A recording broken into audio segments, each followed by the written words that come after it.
Sauti nzito ya onyo imeibuka kutoka katika jangwa la Ghuba. Waziri wa nishati wa Qatar ametuma tahadhari kali kwa dunia nzima. Ikiwa vita kati ya United States na Israeli dhidi ya Irani vitaendelea kwa muda mrefu, uchumi wa dunia unaweza kuporomoka kama mnara wa mchanga unaopigwa na dhoruba kali ya jangwani. Katika mahojiano yaliyoibua taharuki kubwa kwa jarida la kifedha la kimataifa, waziri huyo Saad Al-Ghaib alieleza kwa sauti nzito kwamba vita vinavyoendelea katika ukanda wa Ghuba vinaweza kusababisha kusimama kwa uzalishaji wa nishati kwa mataifa mengi ya eneo hilo, hali ambayo ingepelekea bei ya mafuta kupaa hadi dola 150 kwa pipa na kusababisha mshtuko mkubwa katika uchumi wa dunia. Na hapa na nukuu, "Hii inaweza kuangusha uchumi wa dunia," mwisho wa kunukuu, alionya Al-Ghaib kwa maneno makali yaliyotafsiriwa kama kengele ya hatari kwa serikali na masoko ya kimataifa. Kwa mujibu wa Al-Ghaib, iwapo mapigano yataendelea kwa wiki chache zaidi, athari zake zitakuwa kama mlipuko unaosambaa kwa kasi duniani. Ukuaji wa uchumi wa dunia utapungua, gharama za nishati zitapanda kwa kasi, na viwanda vingi vitajikuta vikiwa katika mnyororo wa matatizo ya uzalishaji kutokana na ukosefu wa nishati na malighafi. Katika dunia inayotegemea mafuta na gesi kwa kiwango kikubwa, pigo la aina hiyo lingekuwa sawa na kuzima ghafla injini ya uchumi wa kimataifa, kwani dalili za kwanza za hatari hiyo tayari zimeanza kuonekana. Mashambulizi ya anga kutoka kwa Irani yameripotiwa kulenga miundombinu ya nishati katika miji ya viwanda ya Ras Laffan na Masaid nchini Qatar. Kwa mujibu wa Wizara ya Ulinzi ya Qatar, ndege zisizo na rubani za Irani zilipiga vituo vya nishati mapema wiki hii.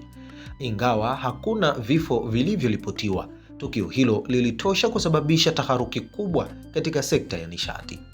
Kampuni ya kitaifa ya nishati ya Qatar Energy, ambayo ndio mzalishaji mkubwa zaidi duniani wa gesi asilia iliyoyeyushwa LNG, ilitangaza kusimamisha uzalishaji wa gesi na bidhaa zinazohusiana nayo kwa muda, kwani hatua hiyo peke yake ilikuwa kama kengele ya dharura kwa masoko ya dunia.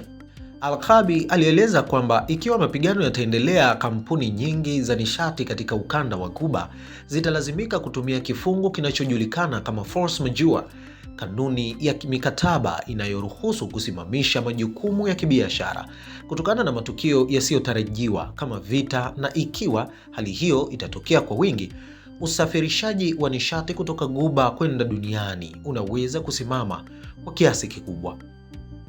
Viwanda vya Ulaya, Asia na Amerika vitakosa nishati ya kuendesha mitambo, bei za bidhaa zitapanda, usafirishaji wa kimataifa utachelewa, na hatimaye uchumi wa dunia utaanza kuyumba kama jahazi linalopambana na mawimbi makubwa ya bahari.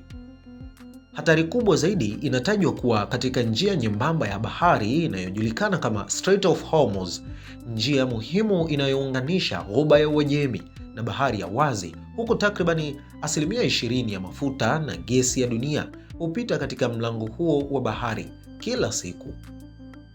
Iwapo Irani itaamua kuzuia meli za mafuta kupita katika eneo hilo kama ilivyowahi kutishia hapo awali, athari zake zitakuwa za haraka na kali, kwani bei ya mafuta inaweza kupaa hadi dola 150 kwa pipa ndani ya wiki 2 au 3, Al-Ghaib alitabiri.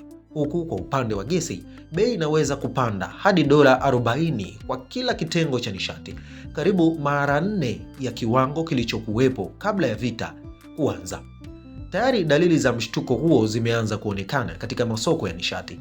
Bei ya mafuta aina ya Brent ilipanda kwa zaidi ya 2.5 na kufikia dola 87.6 kwa pipa, kiwango cha juu zaidi tangu vita kuanza, lakini wataalamu wanaonya kwamba hiyo inaweza kuwa mwanzo tu wa wimbi kubwa zaidi.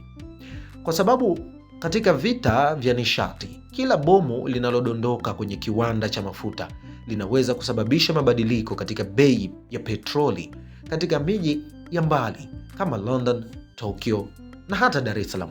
Katika mazingira hayo yenye mvutano mkubwa, mataifa ya dunia sasa yanatazama kwa hofu na tahadhari.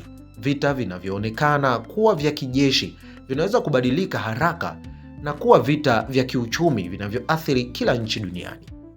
Kwa maneno ya waziri wa Qatar, endapo mapigano yataendelea bila suluhu ya kidiplomasia, si Ghuba pekee itakayoumia, bali uchumi wa dunia nzima. Na katika uwanja huu wa nguvu za kijeshi, nishati na maslahi ya kimataifa.